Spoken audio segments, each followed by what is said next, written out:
Good morning everyone. Welcome back to our online class again. We were continuing with our fourth lesson of civics, that is key features of democratic government. किसी भी लोकतांत्रिक सरकार की महत्वपूर्ण विशेषताएं.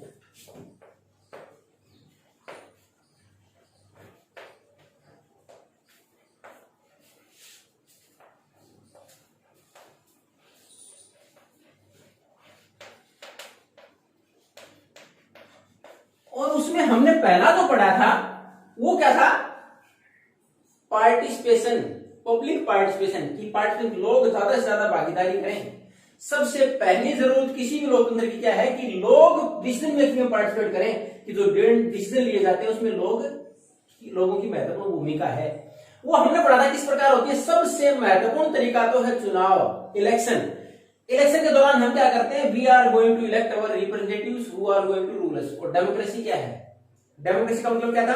वो सरकार जिसमें कि हमारे ऊपर शासन करने वाले, व्यवस्था को चलाने वाले हमारे द्वारा इलेक्ट होते हैं, हमारे द्वारा चुने जाते हैं, वो लोकतंत्र है, डेमोक्रेसी है.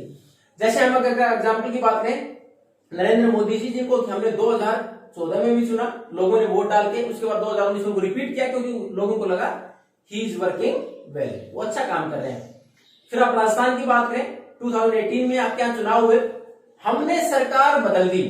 इससे पहले बीजेपी, भारतीय जनता पार्टी और वसुंधरा राजे मुख्यमंत्री हुआ करती, तो उनको हमने बदल दिया क्योंकि हमें लगा कि she was not working according to our expectations. जो हमारे यहाँ वोटर्स हैं, मतदाता हैं, यानी आप लोगों के जो पेरेंट्स हैं वो वोटर्स हैं, तो उनकी इच्छाओं के अनुसार वो काम नहीं कर पा रही थी.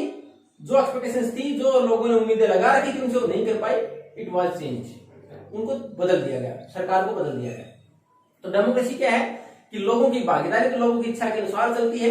सबसे महत्वपूर्ण पार्टिसिपेशन किसके द्वारा? इलेक्शन के द्वारा होता है, चुनाव के द्वारा. हम वोट डालने जाते हैं, हमारे पेरेंट्स या फिर who are above the age of 18, जिनकी भी उम्र 18 साल से ऊपर है, वोटर्स हैं, वो सारे वोट डालते हैं. वो डिसीजन लेते हैं कि हमारे यहाँ का प्रतिनिधि कौन होगा, कि कौन यहाँ से जिसको हम चुन के भेजेंगे हमारे लिए अच्छा काम करेगा. ये किसकी कौन डिसीजन लेता है? वोटर्स डिसीजन लेते हैं, यानी पब्लिक डिसीजन लेती है. तो पार्टिसिपेशन है पब्लिक का. अब हमें लगता है हमने डिसीजन लिया था उस टाइम पर, हमें लगा ये व्यक्ति अच्छा काम करेगा, लेकिन नहीं करता है वो. Then we are going to change him और her in the next election. अगले चुनाव में उसको बदल भी तो सकते हैं, 5 साल का समय तो लगेगा, लेकिन उसके बाद जब दोबारा वोटिंग होगी, अगर अच्छा काम नहीं किया तो we are going to change, हम बदल देंगे. दूसरा पार्टिसिपेशन का तरीका क्या था? इलेक्शन के अलावा अगर बात करें तो हमारे पास तरीका क्या है इलेक्शन के अलावा? इलेक्शन के अलावा हमारे पास हम स्ट्राइक कर दें, सरकार के खिलाफ प्रोटेस्ट करें, धरने प्रदर्शन करें, सिग्नेचर कैंपेन चला दें कि सिग्नेचर कराएं बहुत सारे लोगों की हम क्यों नाराज हैं सरकार से. उसके बाद मीडिया में अपनी बात रखें, न्यूज़पेपर में लिखें सरकार के बारे में कि सरकार अच्छा काम नहीं कर रही है, उसको क्या करना चाहिए, सुझाव दें सरकार को. उसके बाद अल्टीमेटली सरकार उसके ऊपर सोचती है, क्योंकि लोगों के अनुसार चलना है सरकार को. दोबारा अगर चुनाव जीतना है तो लोगों के अनुसार, इच्छा के अनुसार काम करना होगा. तो फिर सरकार सोचती है ऐसा हो क्यों ना, विरोध इतना क्यों है, तो उसके ऊपर डिसीजन लेती है सरकार. उसके अलावा हमने देखा था कुछ एक हमारे सेक्शन ऑफ द सोसाइटी, समाज के कुछ वर्ग ऐसे हैं जिनकी बात कम सुनी जाती है, तो अपना संगठन बना ले. They are supposed to make a group, अपना एक बड़ा ऑर्गेनाइजेशन ग्रुप बना ले, समूह बना ले. Then they can pressurise the government, फिर सरकार को प्रेशराइज कर सकते हैं. तो ये तो था पार्टिसिपेशन. अब दूसरा हमारे पास है टू रिजोल्व कंफ्लिक्ट. दूसरी जो हमारे पास महत्वपूर्ण चीज है,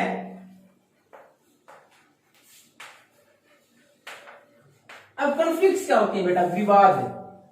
यानी आप जो जैसा सोचते हैं या जैसा करना चाहते हैं, हो सकता है आपका भाई बहन जो आपके घर में है वही हो सकता है उससे इत्तेफाक न रखते हो, वही पसंद नहीं करते हो, तो आपस में क्या हो गया? कंफ्लिक्ट, विवाद हो गया. अब उसके बाद पेरेंट्स जिम्मेवारी को सुलझाएं कैसे, कि दोनों भाई बहन आपस में लड़ रहे हैं, नाराज हैं.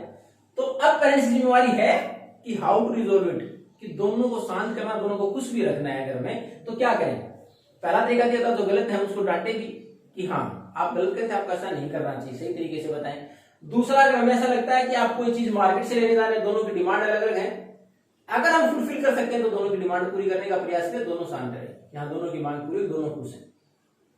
तो सबसे महत्वपूर्ण काम है लोकतंत्र का कि इतने सारे लोग होते हैं किसी भी देश के अंदर. अगर भारत की आबादी की बात करें, it is around 130 crore, 130 crore की आबादी, यानी 1 अरब 30 करोड़ से ऊपर की आबादी भारत की. उसमें कितने सारे विवाद होते होंगे.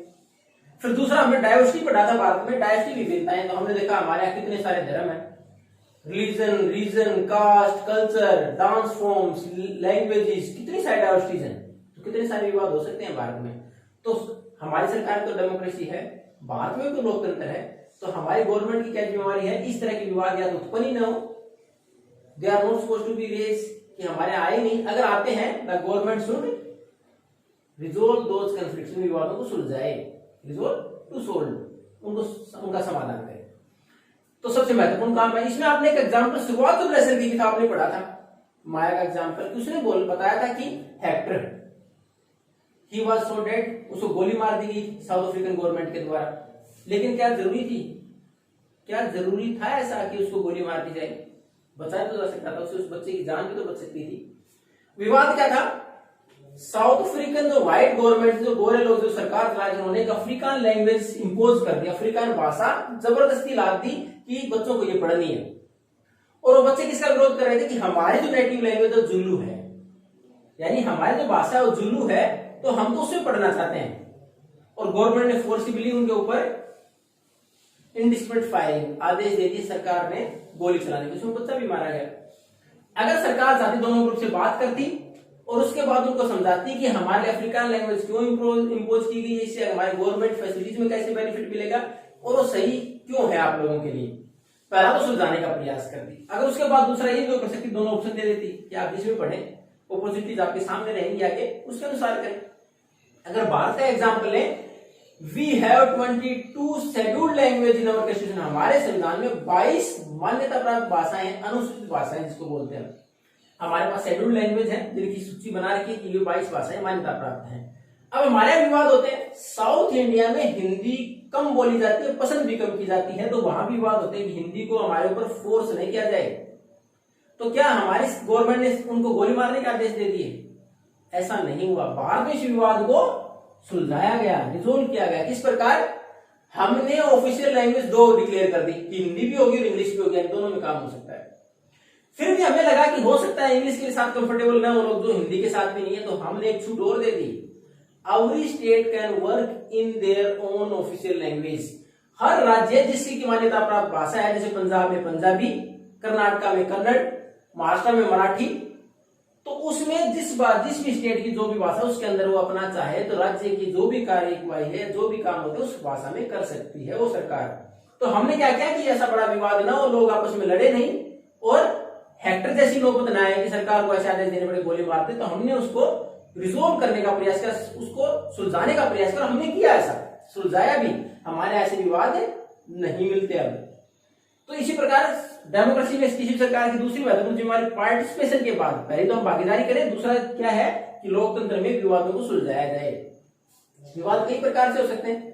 अब भारत के एग्जाम्पल की बात करें तो भारत में देखो आप, हमारे कितने सारे रिलीजन है। अब हमारे पास एक छोटा सा एग्जाम्पल ले लें कि मान लो रामनवमी